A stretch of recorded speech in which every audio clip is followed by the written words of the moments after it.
अस्सलाम वालेकुम नाजरीन, मैं हूं उमर जट और आप देख रहे हैं मेरा यूट्यूब चैनल ब्रेकिंग टुडे। नाजरीन, आज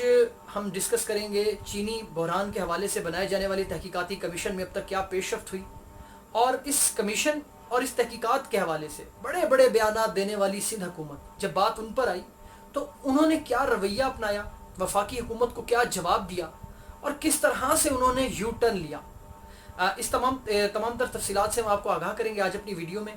वीडियो का आगाज़ इस दुआ के साथ कि अल्लाह ताला आप सबको कोरोना से महफूज रखे, और जो लोग इसका शिकार हुए हैं अल्लाह ताला उन सबको, हमारी दुआ है कि इस मुश्किल टाइम में उनको इस वबा से बचाए भी और उनको सेहत तंदुरुस्ती भी अता फरमाए। नाज़रीन, वज़ीर आज़म इमरान खान ने चीनी बहरान के हवाले से तहकीकात का हुक्म दिया और उस पर बनाई जाने वाली कमेटी ने अपनी फाइंडिंग वज़ीर आज़म इमरान खान को पेश की। उसके बाद वफाकी काबीना और वज़ीर आज़म की मंजूरी के बाद इंक्वायरी एक्ट ऑफ कमीशन 2017 के तहत एक तहकीकाती कमीशन कायम किया गया, जिसका सरबराह DGFIA वाजिद ज़िया को बनाया गया। वो कमीशन अपनी जो तहकीकात है वो जारी रखे हुए है। उस कमीशन के सामने PTI के रहनुमा जहांगीर तरीन, उनके जो चीफ फाइनेंशियल ऑफिसर हैं, वो तकरीबन 9 से ज़ायद शुगर मिल मालकान, इसके साथ साथ जो उनका जो फाइनेंशियल डाटा है उस वो तक कमीशन जो है उस एक्सेस कर चुका है और उनका फ्रांजिक वो कर चुका है। 25 अप्रैल को इस कमीशन ने अपनी फाइंडिंग्स काबीना में जमा करवानी थी, ताहम काबीना को दरख्वास्त की गई कमीशन की जानिब से कि उन्हें मज़ीद वक्त चाहिए, और फिर उन्हें 3 हफ्तों का वक्त दिया गया। नाज़रीन, ये हफ्ता जो रवां हफ्ता है ये उस कमीशन के लिए आखिरी हफ्ता है। ज़राए ये बता रहे हैं कि ये मुमकिन है कि ये कमीशन मज़ीद कुछ वक्त मांगे, ताहम आइंदा जो मंगल के रोज़ जो काबीना होगी उसमें इसकी रिपोर्ट जमा करवाई जानी है, और ये डेडलाइन है इस तहकीकाती कमीशन के लिए। लेकिन जहाँ पर ये डेडलाइन ख़त्म हो रही है वहीं पर यह भी इतलात हैं कि ये मज़ीद वक्त मांगा जाएगा। इस कमीशन में नाज़रीन वज़ीर मनसूबा बंदी असद उमर, चूँकि वो ECC के हेड थे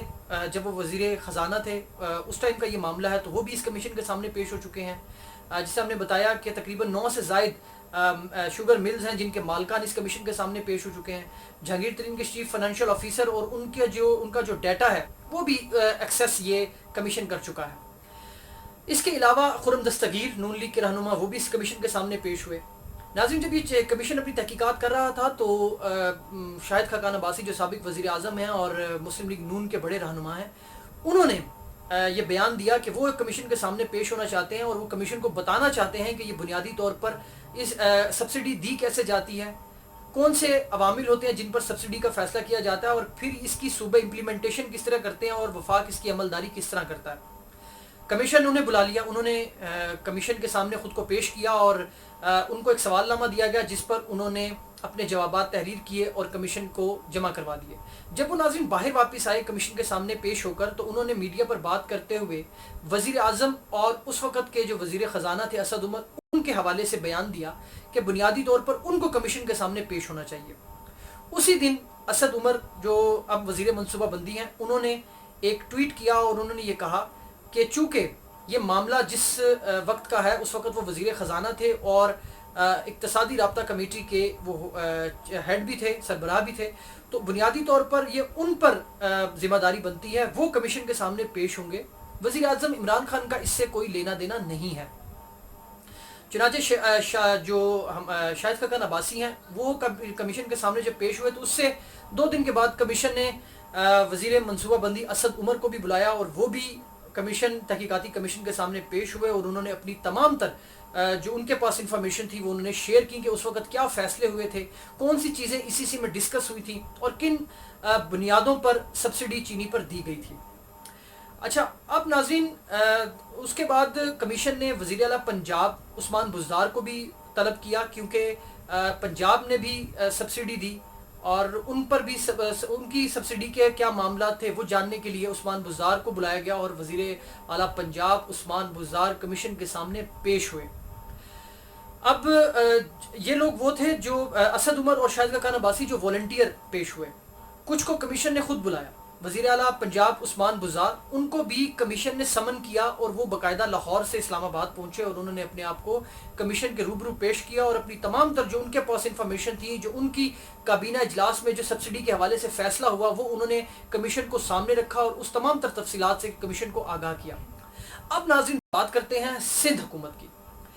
ناظرین جب یہ تحقیقاتی کمیشن بنا اور اس کے بعد چینی کا معاملہ آیا تو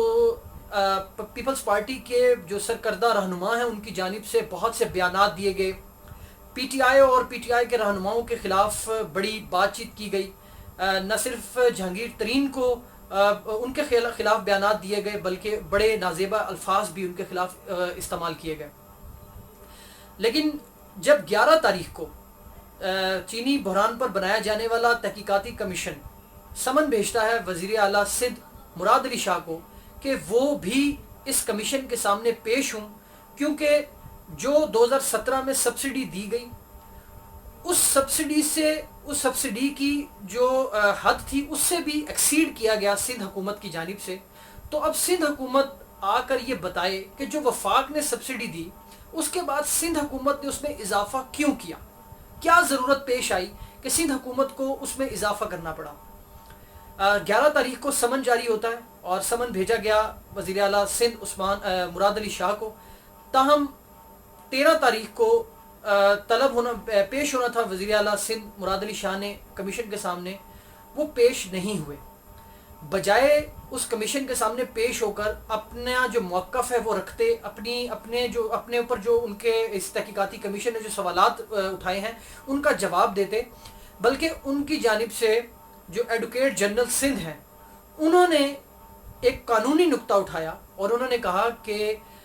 وفاقی حکومت نے جس قانون کے تحت انکوائری ایکٹ آف کمیشن 2017 کے تحت یہ تحقیقاتی کمیشن بنایا ہے اس کا جو رول نمبر 3 ہے اس کے مطابق یہ کمیشن وزیر اعلیٰ سندھ کو کال نہیں کر سکتا، ان کو سمن جاری نہیں کر سکتا۔ ایک طرف تو اسی کمیشن نے وفاقی حکومت کی جانب سے بنائے جانے والے اس تحقیقاتی کمیشن نے وزیر اعلیٰ پنجاب کو بلایا اور وزیر اعلیٰ پنجاب باقاعدہ پیش ہوئے۔ اس کے پیرلل اگر دیکھیں تو وزیر اعلیٰ سندھ جو بڑے بیانات دے رہے تھے، ان کی پارٹی بڑے بیانات دے رہی تھی اس تحقیقات کے حوالے سے، بڑے سوالات اٹھا رہے تھے اس کی تحقیقات کے حوالے سے، جب یہ ڈیلے آیا تو بڑے تحفظات کا اظہار کیا پیپلز پارٹی نے۔ تو جب ان کو سوالات کا جواب دینے کے لیے موقع دیا گیا کہ وہ اس کمیشن کے سامنے پیش ہوں وزیر اعلیٰ سندھ، تو انہوں نے بجائے پیش ہونے کے ایک قانونی جواز نکالا کہ وہ جو کمیشن ہے وہ وزیر اعلیٰ سندھ کو نہیں بلا سکتا اس قانون کے تحت، تو وہ اس کمیشن کے سامنے پیش نہیں ہوں گے۔ تو جب آج 13 تاریخ کو انہوں نے پیش ہونا تو ناظرین وزیر اعلیٰ سندھ مراد علی شاہ اس کے سامنے کمیشن کے سامنے پیش نہیں ہوئے۔ اب کمیشن ہو سکتا ہے انہیں دوبارہ سمن جاری کرے اور جو قانونی ٹیم ہے اپنی کمیشن کی ان سے وہ معاملات وہ اس معاملے کو دیکھیں گے، جو قانونی نقطہ اٹھایا گیا ہے اس پر وہ نیا اب حکمت عملی کیا ہوگی وہ جلد سامنے آ جائے گی۔ لیکن ہم نے آپ کے سامنے یہ رکھا کہ بہت زیادہ جو بولنے والی سندھ حکومت تھی وہ آج اس کمیشن کے سامنے جو انہیں موقع دیا گیا اسے انہوں نے اویل نہیں کیا اور وہ تحقیقاتی کمیشن کے سامنے پیش نہیں ہوئے، نہ ہی انہوں نے یہ جواب بھیجا کہ وہ 2017 میں وفاقی حکومت کی جانب سے دی جانے والی جو سبسڈی تھی اس میں اضافہ کیوں کیا گیا۔ تو وزیر اعظم عمران خان کی جانب سے ایک بڑا آپ کہیں کہ یہ چھکا سامنے آیا ہے کہ انہوں نے بڑی سیاست کھیلی ہے کہ اس سارے معاملے سے انہوں نے خود کو دور رکھا۔ جہانگیر ترین پی ٹی آئی کا اثاثہ سمجھے جاتے ہیں،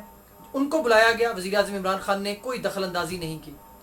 عثمان بزدار کو بلایا گیا، وزیر اعظم عمران خان نے کوئی دخل اندازی نہیں کی۔ اسد عمر خود پیش ہوئے اور تمام تر تفصیلات سے آگاہ کیا۔ اس کے علاوہ بھی وزیر اعظم عمران خان کی ڈی جی ایف آئی اے واجد ضیاء کو یہ ہدایت ہے کہ وہ تحقیقات میں کسی کو بھی بلانے کے مجاز ہیں، چاہے وہ پی ٹی آئی کا ہو، چاہے وہ نون لیگ کا ہو، خواہ وہ پیپلز پارٹی کا ہو، وہ ان سب کو بلانے کا اختیار رکھتے ہیں تاکہ یہ معلوم کیا جا سکے کہ چینی بحران کا اصل ذمہ دار کون تھا اور عوام کو کس کی وجہ سے اتنے بڑے نقصان کا سامنا کرنا پڑا۔ تو یہ انفارمیشن تھی ناظرین جو ہم نے آپ کے سامنے رکھی۔ اگلی ویڈیو تک کے لیے مجھے اجازت دیجیے، اپنا بہت سا خیال رکھیے گا۔ اللہ حافظ۔